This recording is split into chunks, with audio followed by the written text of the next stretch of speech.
If your buyers wear job titles, not t-shirts, LinkedIn might be the one channel you're missing out. Let's jump into today's topic, LinkedIn advertising. Hi Ben, how are you doing? Hi Julius. Quite nice start into the week. Had a really relaxed weekend on the Oktoberfest. Cannot complain. Yeah. What about you? Yeah, same here, but I must admit it's slowly getting to me, and I think I've had enough. Not doing the second week anymore. But anyways, let's start. As a context, as you said, LinkedIn advertising. LinkedIn now hosts over 1 billion professionals worldwide. And the company itself cites that 4 out of 5 members actually drive business decisions. So it's a very high signal for B2B and high consideration purchases. From your perspective, what companies or types of companies should use LinkedIn ads? I think there is, of course, one specific type.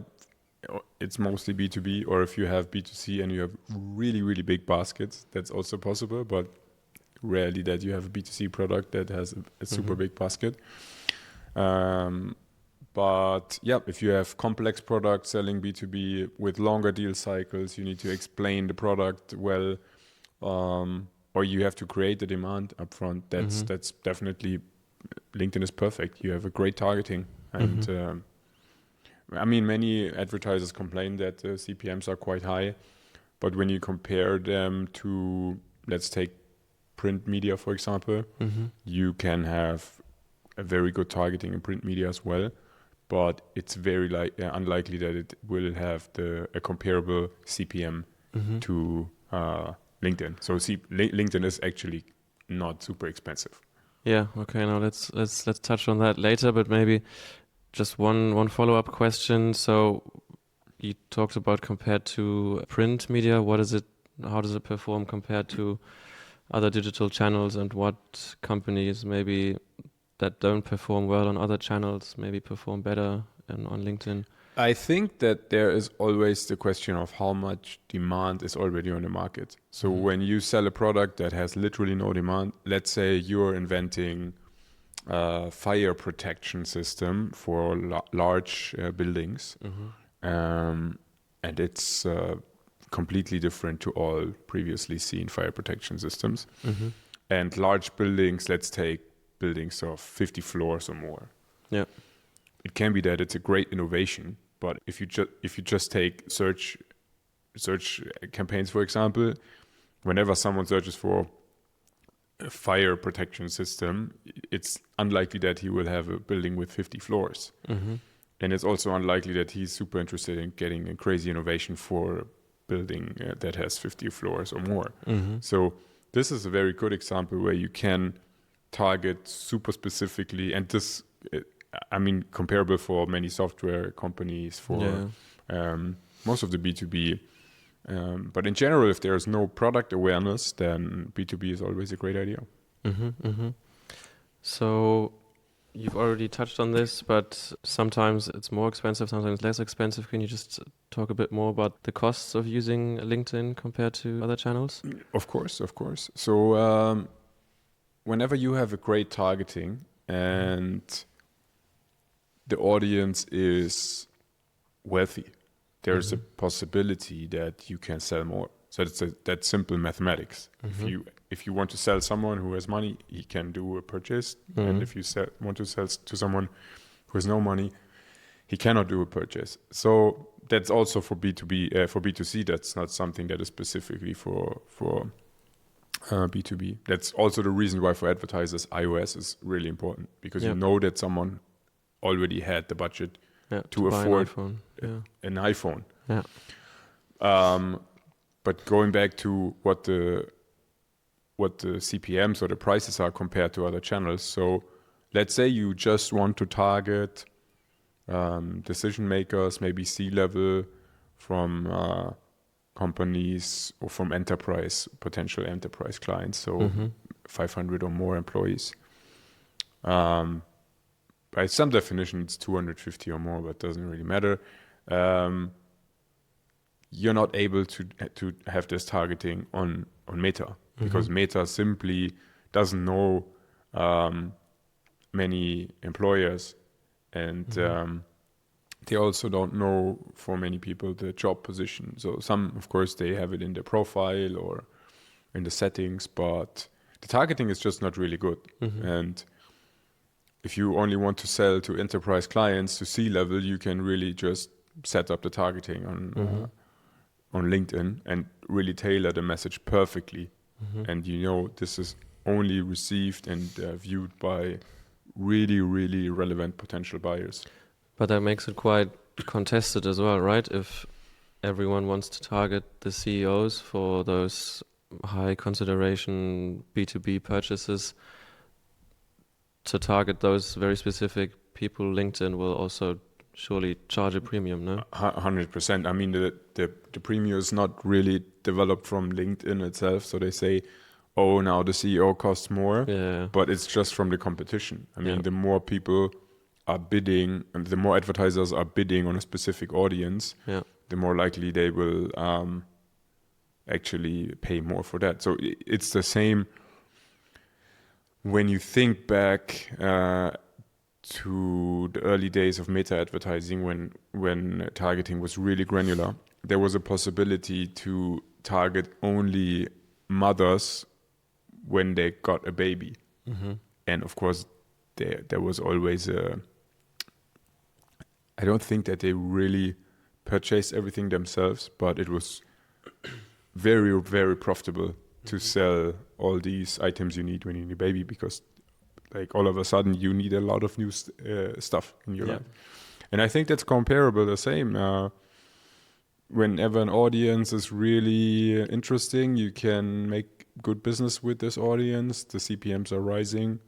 I mean, when you buy, let's say, the Financial Times, and you look at the advertisement in the Financial Times, it's going to be pricey as well for advertisers, because everyone who reads the Financial Times, or maybe most of the readers, they have quite a good income. Yeah.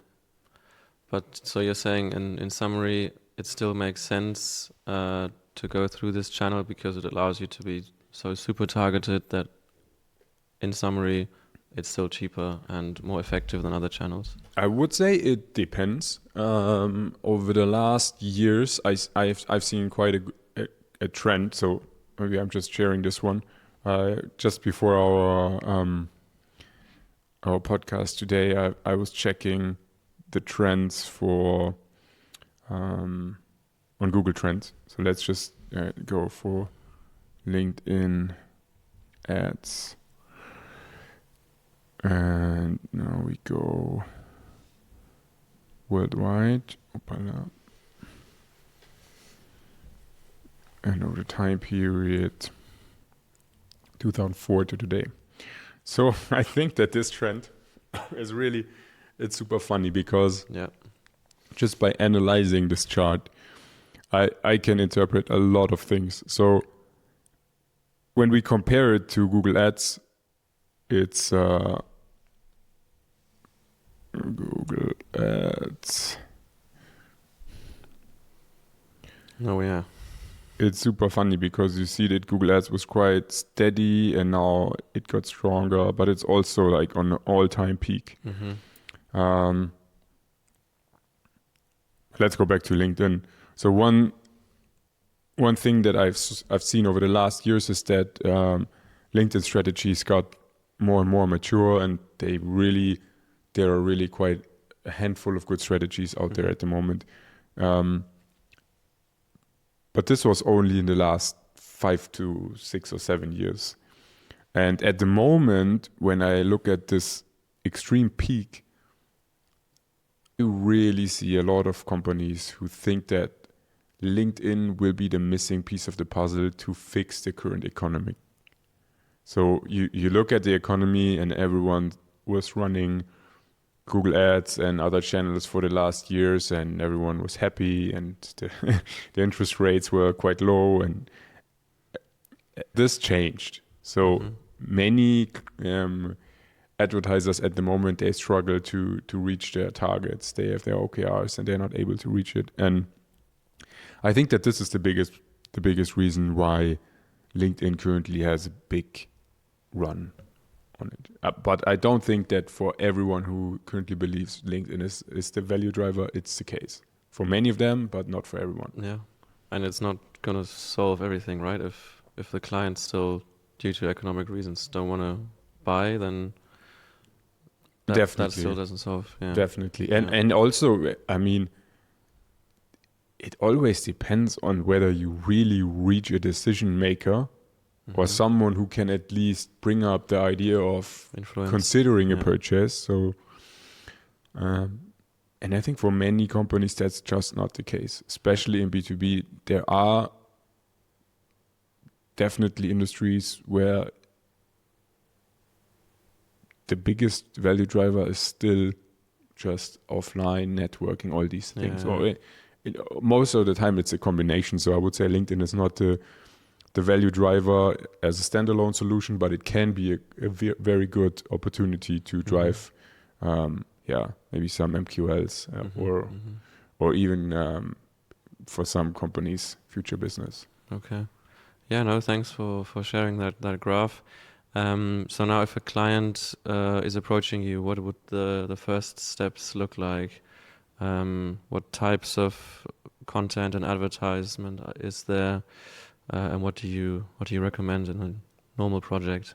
So I think that the competitive advantage of a company is always most crucial for success. So when a client approaches or a potential client approaches us, the first thing that me and my team do is we are checking, okay, is this product really competitive? Because in push marketing in general, of course, not every decision maker sees the full competitive landscape when making a decision.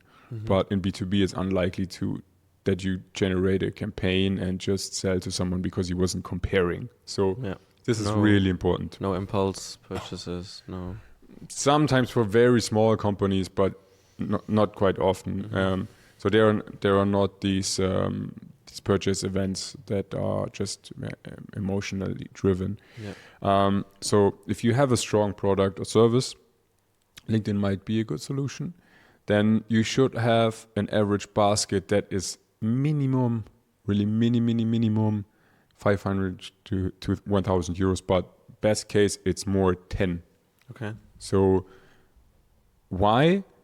Well, because if the CPMs for a specific audience are 100, 200 euros and your average basket is 150 euros, it's literally, just from a mathematical perspective, it's impossible that you will sell something and be successful with that. You can try Meta. And of course, the next criteria also must be that you can reach the audience. For some industries, when they are in, let's say you want to sell to public or you want to sell to maybe field workers or some people in the construction industry that are not really very often active on LinkedIn, can become a lot more difficult. So for every audience, it depends. But in general, if you have a good average lifetime value, if you have a good buyer persona, you really know who you want to sell to, and you have a very good product or service, you can try it, and it sounds like it's promising. Hey everyone, do you enjoy today's episode? Hit the subscribe button and support us with your subscription. We really appreciate your support, and now let's go back to the episode. Okay, cool. Now that sounds like some concrete steps. What would you say, to my second part of the question, which different formats match the right objective? So talk about thought leader ads versus document, carousel. How do you match those to the company or the product? Well, I think in general, there is not this one fits all. It's actually just the type of ad you want to create. So the strategy should always be created on zooming out. Do you have to generate demand first? Then it can be great to have some touch points, maybe some can even be funny touch points, but to really warm up the audience a little bit. And during that, they have, let's say, at least a little bit of brand awareness, a little bit of product awareness. And you can choose all of these formats. I think there are good formats for each of the phases. Of course, nurturing can then be a lot more in building trust. So white papers, case studies, testimonials. I've already seen some companies who build completely on generating MQLs on a very, very, very large scale. Can work, but usually quite costly. And in general, I would recommend focusing on a long-term vision always. That's something that I see a lot, that advertisers come from the Google Ads setup that was running super good over the last years. Now traffic is slowly decreasing, and now they have the same expectations for LinkedIn. They want to, I don't know, throw in $5,000 per month, and at the end of the month they want to count all the closed deals, and that's just not realistic. It's really unrealistic. Can you maybe expand on that? So what are other common mistakes brands make when starting out on LinkedIn? I would say the biggest mistake is to roll out campaigns without a proper strategy. If you just roll out a campaign that is mainly for lead gen, but there's no product awareness, it can even be unprofessional.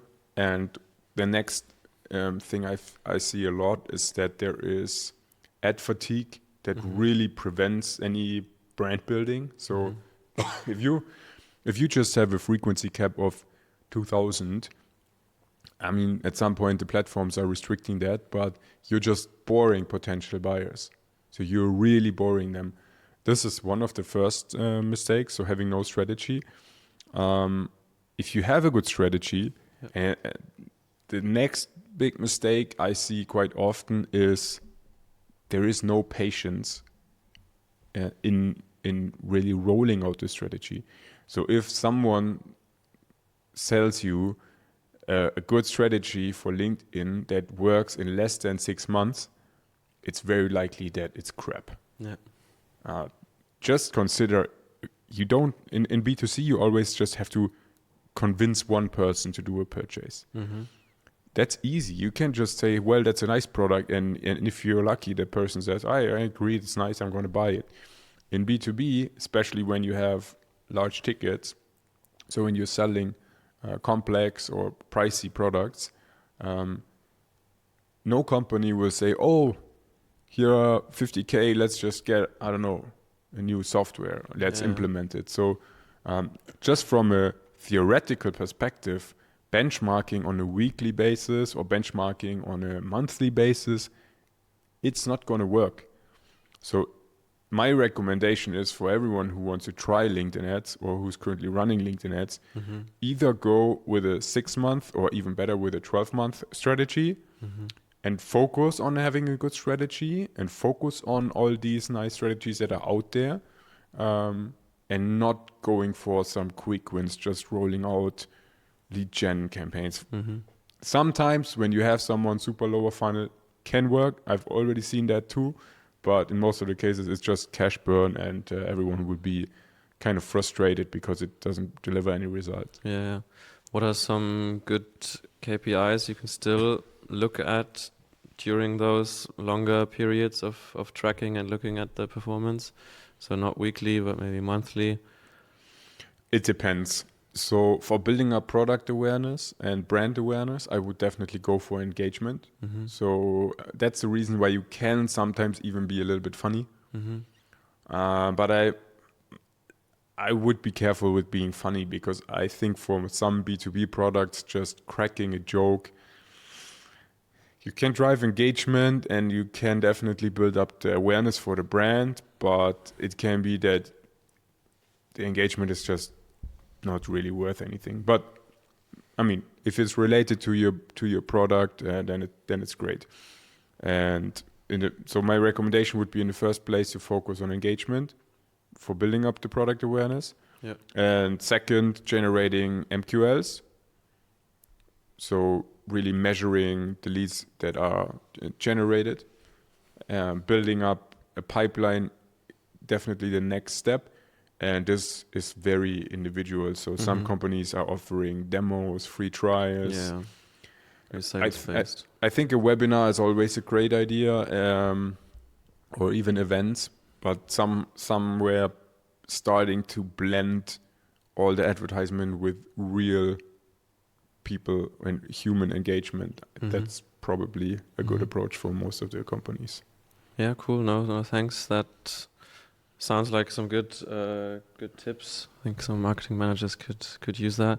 Maybe a bonus question. As you may see yourself, LinkedIn is really going all in on videos at the moment as well. What's your opinion on that? Do they just do it because they've seen TikTok and YouTube Shorts perform so well on engagement times, or do you think it's dangerous for brands to only use videos long term? I think videos are a great way of explaining products. So for LinkedIn, in the way they monetize their platform, it definitely makes sense. Just because they know, okay, we have B2B sellers and buyers. If you need to explain something, there is no better way than a video. So they definitely boost all this video content at the moment. And if you want to get rewarded at the moment, I think it makes sense to publish good videos. On the other hand side, I wouldn't completely overestimate video content. I think that for building up product awareness and brand awareness, you should still be able to communicate the values of the offer very simple in very simple words. And this is something that sometimes falls a little short in having video content. Okay, cool. I think that's it for today. Thanks, Julius. See you next time.